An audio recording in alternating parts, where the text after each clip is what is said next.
मेरे सामाजिक राजनीतिक और जिंदगी का सवाल है, बहुत लंबा है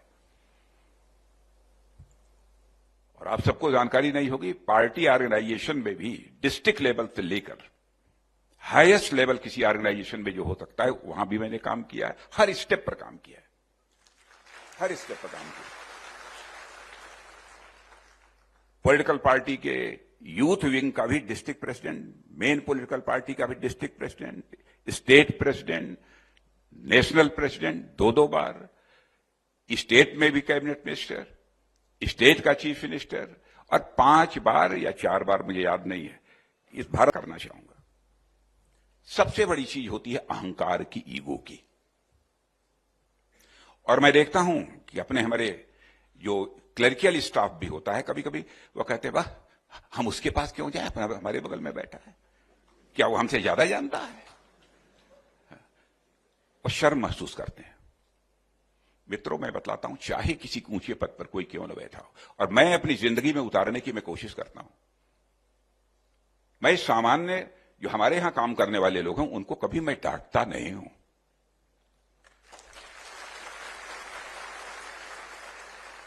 जरूरत यदि होती है कभी, तो यहां तो जरूरत नहीं पड़ी, लेकिन कभी पहले भी तो उनको समझाया जाता है।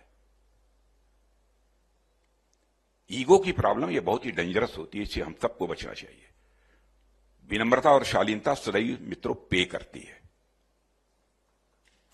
और लोग ये कहते हैं कि विनम्रता शालीनता ये पे नहीं करती, बल्कि जो आउटकम हमको हासिल करना चाहिए वो नहीं प्राप्त हो पाता है।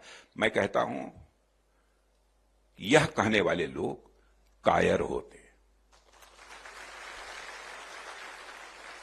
जो विनम्र और शालीन होगा, जो अहंकार शून्य होगा, वही बहादुर होगा।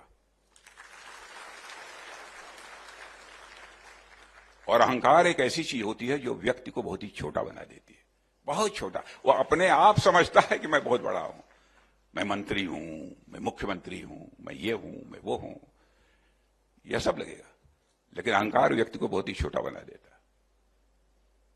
अब न्यूमेरिकल नंबर यदि देखिए तो 1 है, 1 के पहले अहंकार, ह पर लगने वाला ये पॉइंट 1 के पहले लगा दीजिए तो उसकी पहली वैल्यू केवल 1 नहीं रह जाती है, 1/10 हो जाती है। अहंकार जो पैदा हुआ, आपकी वैल्यू कम हो जाएगी।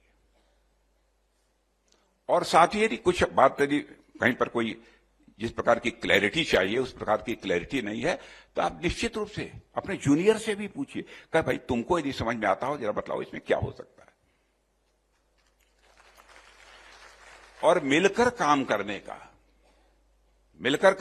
अब जैसे हमारे सारे आर्मी सर्विसेज के अफसर बैठे हैं, हमारे सेक्रेटरी यहां पर बैठे हैं, इन लोगों के साथ भी अब हमारे एयर चीफ मार्शल हैं, इनके साथ तो काम करते हुए 2-2.5 साल हो गए, लगभग 2.5 साल हो गए। अभी आप लोग तो हमारे नेवी चीफ और आर्मी चीफ अभी नए आए हैं। कहीं पर भी कभी कोई, मैं समझता हूं, कोई कठिनाई पैदा हुई ही नहीं, मुझे नहीं पैदा हुई।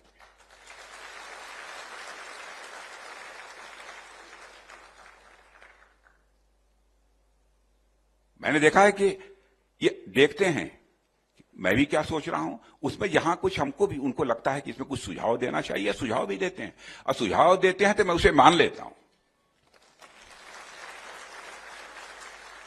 बात खुली होनी चाहिए, मिलकर काम करने का अभ्यास होना चाहिए जीवन में। पहले जब मैं चीफ मिनिस्टर था तो हमको कुछ अफसर कहते थे, थोड़ा सा साहब आप कुछ ज्यादा हम्बल हैं, बहुत पोलाइट है साहब, तो अफसर को जाकर डांट पिलाइए, नहीं तो रास्ते पर नहीं आएंगे। भाई चीफ मिनिस्टर जो होता है फुल फ्लेज अथॉरिटी होती है, जिसको चाहे कह दे सस्पेंडेड, तो बड़ा से बड़ा अफसर सस्पेंडेड।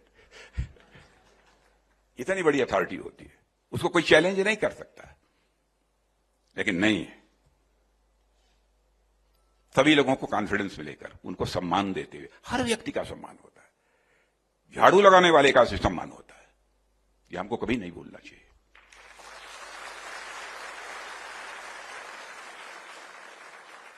अब देखो आप मिलकर काम करने का मजा,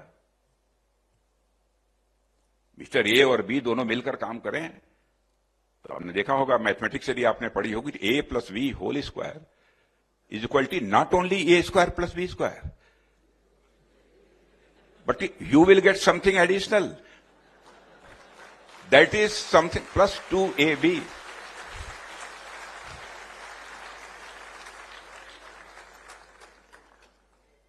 करके तो देखो आप। हमारे रक्षा मंत्रालय में किसी को कोई भय नहीं है मुझसे, कोई भय नहीं है, सब बजा लेते हैं, आनंद से रहते हैं। लेकिन सब काम करते हैं, आउटपुट देते हैं। रात को 12 बजे, 2 बजे, 4 बजे तक बैठने की जरूरत होती है, बैठते हैं।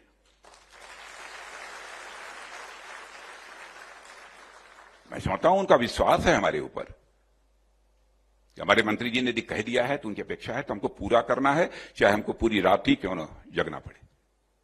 क्या ऐसा विश्वास हम नहीं पैदा कर सकते? होता है मित्रों, होता है। इसलिए आप लोगों को भी इसकी कोशिश करनी चाहिए।